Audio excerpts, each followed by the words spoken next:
Hello, everyone. This is Chrisa. I am the founder and teacher of Bautanz Constructing Dance. And I have exciting news for you. So, I've put together a tango training guide for leaders and followers who might be very willing and really looking forward to practicing, but maybe they haven't found a way. Maybe they have certain limitations in terms of time, or maybe not having a partner, or maybe they're fighting some poisonous mindsets that are not allowing them to move forward, progress, and enjoy their dances more and more. So I've put this tango training guide together, and it is titled "It Takes You to Tango." You'll find it on Amazon in 13 marketplaces. But for this video, I wanted to spend some time to take you through all the different chapters of this guide. And I am calling it the ultimate guide for tango training for leaders and followers. And in terms of content, I really think it is uh, quite goes quite deep. We're starting with poisonous mindsets. Then we're looking at boundaries and limitations. We're going to talk about levels and goals. We're also going to talk about scheduling. How do you put a tango practice in your schedule? And of course, we're reaching chapter 6, where you have tango drills. Chapter 7, alternative ways to practice tango. So you're hitting many birds with one stone. And of course, social skills and milonga etiquette. And as a bonus, at the appendix, you will find links to videos. So you can read through the practice, but if you need extra support, you'll find videos completely free online in YouTube. And with one simple click, it will be right on your screen. So if you're ready, let's dive right into it. So we're going to start at the very beginning, and we're going to take a look at the table of contents. And as you'll see in the first two chapters, you have the opportunity to learn a little bit more about me and how this guide came about to be. And we've also included a glossary of terms in case you need it, in case you need a refresher. So we're going to skip ahead, and we're going to go straight to part 1. And as you saw, you can click on that table of contents and it will take you to the chapter you like. And here we're talking about mental icebergs and poisonous frameworks. And in this chapter, we want to capture all of these things that might be holding you back from enjoying your classes, your practices, your dances more, from progressing, from engaging more in your classes, in your social activity, etc., etc. And as you can see, it can be very physical, or it can be a thought distortion that is basically holding you back and has no relationship to a physical boundary.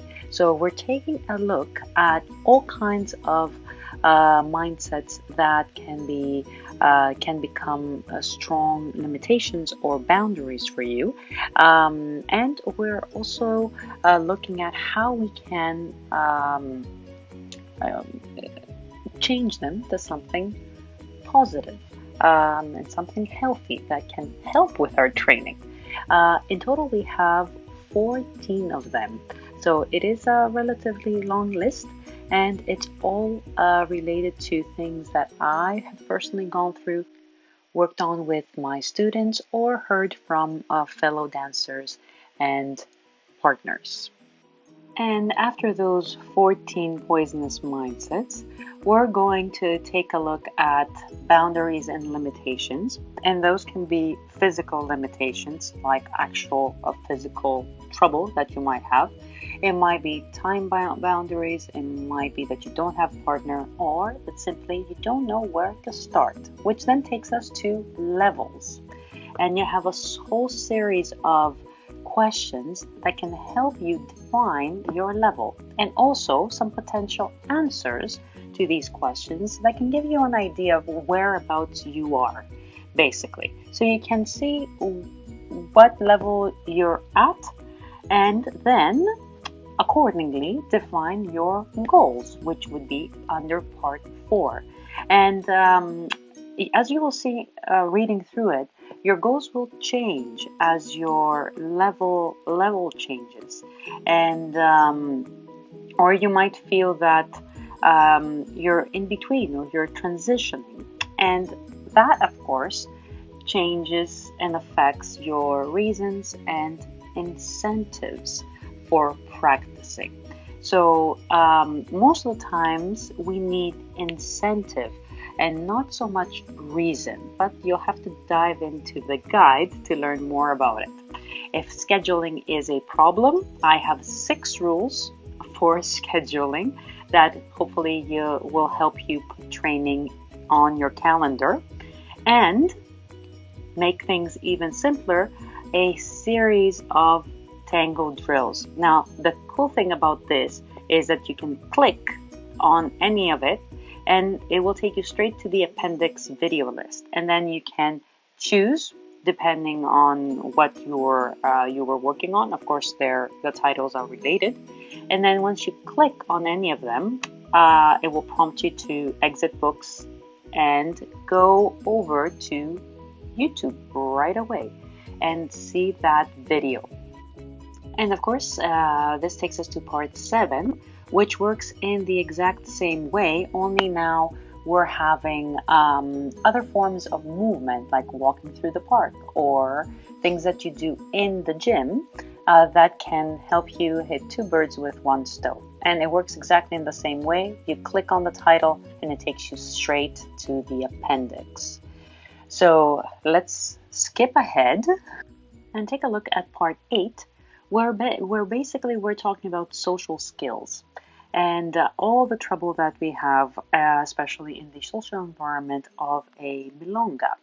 And we'll look at the trouble that we might be having as a beginner, but also, as we're getting more and more into it, such as the cabeceo, how to actually respond to someone saying no, how to know when not to ask, and very importantly, how to say no politely.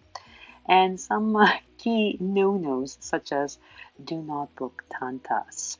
And this, of course, brings us to milonga etiquette. And we'll be talking about what leaders need to take care of, what followers need to take care of, and how both the partners, the couple, manage themselves on the dance floor. And this takes us to our appendix list, and you'll see we have a full list of multiple videos under different titles, so it's very easy to navigate through, and you'll find all of them in their respective chapters.